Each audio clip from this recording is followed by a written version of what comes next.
राधे राधे प्यारे भक्तों, आज हम सब श्री कृष्ण चरणों में सिर झुकाकर प्रार्थना करते हैं। हे गोपाल, जो भी श्रद्धालु इस दिव्य वाणी को अंत तक सुन ले, उसके जीवन से हर दुख हर चिंता दूर कर देना। और जो भी इस संदेश को प्रेम से लाइक शेयर और चैनल को सब्सक्राइब करे, उसके घर में अनंत कृपा की वर्षा करना। क्योंकि श्री कृष्ण कहते हैं, यही तो गीता का सार है, कर्म करते रहो, फल की चिंता मत करो। भगवान का न्याय हमेशा सटीक होता है, बस हमें अपनी नजरें उनके समय पर टिकानी है, अपने संदेह पर नहीं। एक और प्रसंग सोचो, जब सुदामा अपने पुराने मित्र श्री कृष्ण से मिलने द्वारका गए, वह गरीब थे, फटे कपड़ों में थे, पर मन में श्रद्धा थी। वह जानते थे कि कृष्ण उन्हें पहचानेंगे या नहीं, ये भगवान की इच्छा है, पर उनका भरोसा अटल था। कृष्ण ने उन्हें देखा और दौड़कर गले लगा लिया। ना उन्होंने सुदामा की गरीबी देखी, ना उसके वस्त्र, उन्होंने उसका प्रेम देखा, उसका विश्वास देखा। वहीं सुदामा के जीवन का परिवर्तन हुआ। ये प्रसंग सिखाता है कि जब मन निर्मल होता है और भरोसा सच्चा, तो भगवान खुद तुम्हारे पास आते हैं। जीवन में कई बार ऐसा होगा जब तुम्हें लगेगा कि भगवान तुम्हारी नहीं सुन रहे, पर वह दरअसल तुम्हारे मन को मजबूत बना रहे होते हैं। अगर सब कुछ आसानी से मिल जाए तो हम कभी भगवान का नाम नहीं लें, इसलिए वह कभी रोकते हैं, कभी छीनते हैं, ताकि तुम फिर से उन्हें पुकारो और अपने भीतर झांको। याद रखो, भरोसा वह शक्ति है जो संकट को अवसर में बदल देती है। जिसने विश्वास नहीं खोया, उसने मंजिल पाली। जो व्यक्ति हर हाल में कहता है भगवान मेरे साथ हैं, उसके जीवन में देर तो हो सकती है, लेकिन अंधकार कभी नहीं रहता।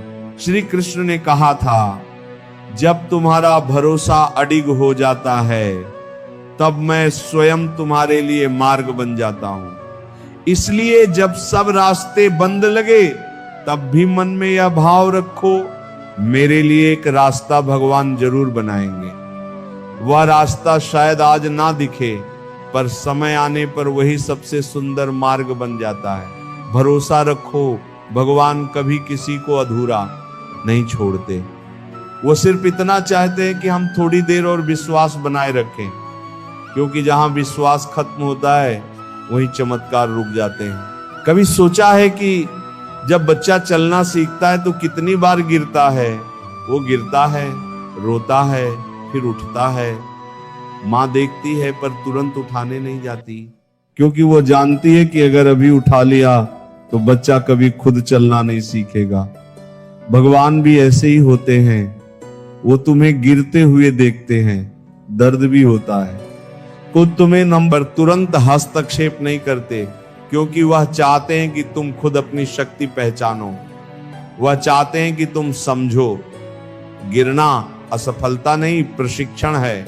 श्री कृष्ण ने भी अर्जुन को यही समझाया था। जब अर्जुन युद्ध भूमि में कमजोर पड़ा, कृष्ण ने उसे उठाया नहीं, बल्कि उसके भीतर की शक्ति जगाई। उन्होंने कहा, तुम्हारे भीतर ही वह सामर्थ्य है जो तुम्हें विजय दिला सकती है। बस भरोसा रखो। अगर कृष्ण उस समय युद्ध अर्जुन के लिए लड़ देते, तो अर्जुन कभी यह न सीख पाता कि वास्तविक शक्ति भीतर से आती है। कृष्ण केवल मार्गदर्शक बने, कर्म अर्जुन ने किया और परिणाम स्वयं भगवान ने तय किया। एक उदाहरण एक व्यापारी का है। उसका व्यापार अचानक घाटे में चला गया।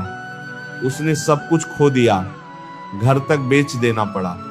वह रोज कृष्ण से कहता, क्यों मेरी सुनते नहीं? मैंने कभी किसी का बुरा नहीं किया। महीनों तक सब शांत रहा। एक दिन एक पुराने मित्र ने उसे एक छोटा सा काम सुझाया। वह काम धीरे धीरे बढ़ा और कुछ ही सालों में वह व्यक्ति पहले से भी सफल हो गया। तब उसे समझ आया कि अगर पुराना व्यापार न टूटता तो नया अवसर कभी नहीं आता।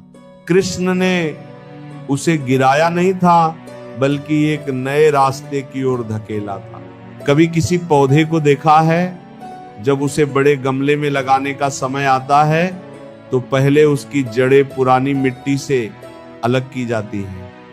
वह पल उस पौधे के लिए दर्द भरा होता है, पर बिना उस बदलाव के वह कभी बढ़ नहीं सकता। हम भी वैसे ही हैं। भगवान कभी कभी हमें हमारी जानी पहचानी जगहों से, रिश्तों से, परिस्थितियों से निकालते हैं ताकि हम अपने असली विकास की ओर बढ़ सके। उस पल हमें लगता है कि सब कुछ खत्म हो गया, पर दरअसल वहीं से नया अध्याय शुरू होता है। महाभारत में भी यही हुआ। जब पांडवों को वनवास मिला तब उन्होंने सोचा सब छीन गया, पर वही वनवास उनके लिए शक्ति, संयम और ज्ञान का समय बना। कृष्ण हर कदम पर उनके साथ थे। भले उन्होंने जादू नहीं किया, पर मार्गदर्शन देते रहे, और जब समय आया तो वही पांडव विजय हुए। इससे हमें यही सीख मिलती है कि भगवान का साथ हमेशा दिखता नहीं, पर होता हमेशा है। कभी कोई व्यक्ति कहता है मैंने इतना प्रार्थना की, फिर भी भगवान ने मेरी नहीं सुनी, पर सच यह है कि भगवान ने सुनी, बस उत्तर अलग रूप में दिया। कभी वह ना के रूप में सुनते हैं, कभी देरी के रूप में, और कभी किसी मोड़ के रूप में, पर वह सुनते जरूर है। इसीलिए जब जीवन में चीजें उलटी चल रही हो, तब मन में यह विश्वास रखो, भगवान मेरे पक्ष में कुछ बड़ा रच रहे जो मैं अभी नहीं देख पा रहा। यही भावना, यही भरोसा तुम्हें संकट से बाहर निकाल देगा। कृष्ण कहते भक्त वह नहीं जो केवल मांगता है, भक्त वह है जो परिस्थिति कैसी भी हो मुझ पर विश्वास रखता है। तो जब सब कुछ टूटने लगे तब भी मन में ये कहो, हे कृष्ण, मैं जानता हूं आप सुन रहे हैं, बस इतना भरोसा काफी है तुम्हारे जीवन को बदलने के लिए। कभी जीवन में ऐसा भी समय आता है जब सब कुछ ठीक दिखता है, फिर भी भीतर खालीपन रहता है, मन को लगता है कि कोई कमी है, कुछ अधूरा है। ऐसे समय में लोग बाहर समाधान ढूंढते हैं, धन में, संबंधों में या सफलता में, पर श्री कृष्ण कहते हैं जब मन ईश्वर से जुड़ जाता है तभी सच्ची शांति मिलती है। जिसे यह संबंध मिल गया उसे कभी खालीपन महसूस नहीं होता। एक उदाहरण एक स्त्री का है जिसने अपने जीवन में सब कुछ पाया, धन, परिवार, सम्मान, लेकिन मन फिर भी बेचैन था। वह रोज पूछती, भगवान मैं खुश क्यों नहीं हूं? एक दिन एक संत ने कहा, तुम्हारा मन ईश्वर से जुड़ा नहीं, इसलिए तुम्हारी आत्मा अधूरी है। उस दिन से उसने हर सुबह ध्यान में श्री कृष्ण का नाम लेना शुरू किया। धीरे धीरे उसके भीतर की बेचैनी शांत होने लगी, क्योंकि जब भरोसा भगवान पर टिकता है तब मन में स्थिरता आ जाती है। श्री कृष्ण का यह संदेश बहुत गहरा है कि जो व्यक्ति मुझ में अपना मन और बुद्धि अर्पित करता है उसे मैं कभी नहीं छोड़ता। यह केवल भक्ति नहीं बल्कि जीवन का मार्गदर्शन है, क्योंकि जब हम अपना नियंत्रण भगवान को सौंप देते हैं तो हर निर्णय शांत होकर लिया जाता है। हम जल्दबाजी नहीं करते, हम प्रतीक्षा करना सीख जाते हैं और वहीं से जीवन में शांति जन्म लेती है। एक और उदाहरण अर्जुन का ही लो। जब युद्ध के बीच में वह अपने निर्णय को लेकर असमंजस में था, तब उसने कहा, हे माधव, मैं अब कुछ नहीं जानता, मुझे मार्ग दिखाओ। यही सरेंडर था। और उसी क्षण कृष्ण ने कहा, तुम अपना सर्वस्व मुझे अर्पण कर दो, मैं तुम्हें हर बंधन से मुक्त कर दूंगा।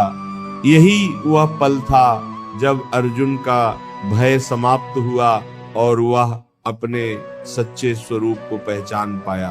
कभी कोई व्यक्ति कठिन परिस्थिति में फंस जाता है, मान लो उसका व्यापार डूब गया या परिवार में कोई संकट आ गया। अगर वह उस क्षण यह सोच ले कि भगवान ने मेरा साथ छोड़ दिया, तो उसका मन और टूट जाता है। इस संदेश को प्रेम से लाइक, शेयर और चैनल को सब्सक्राइब करें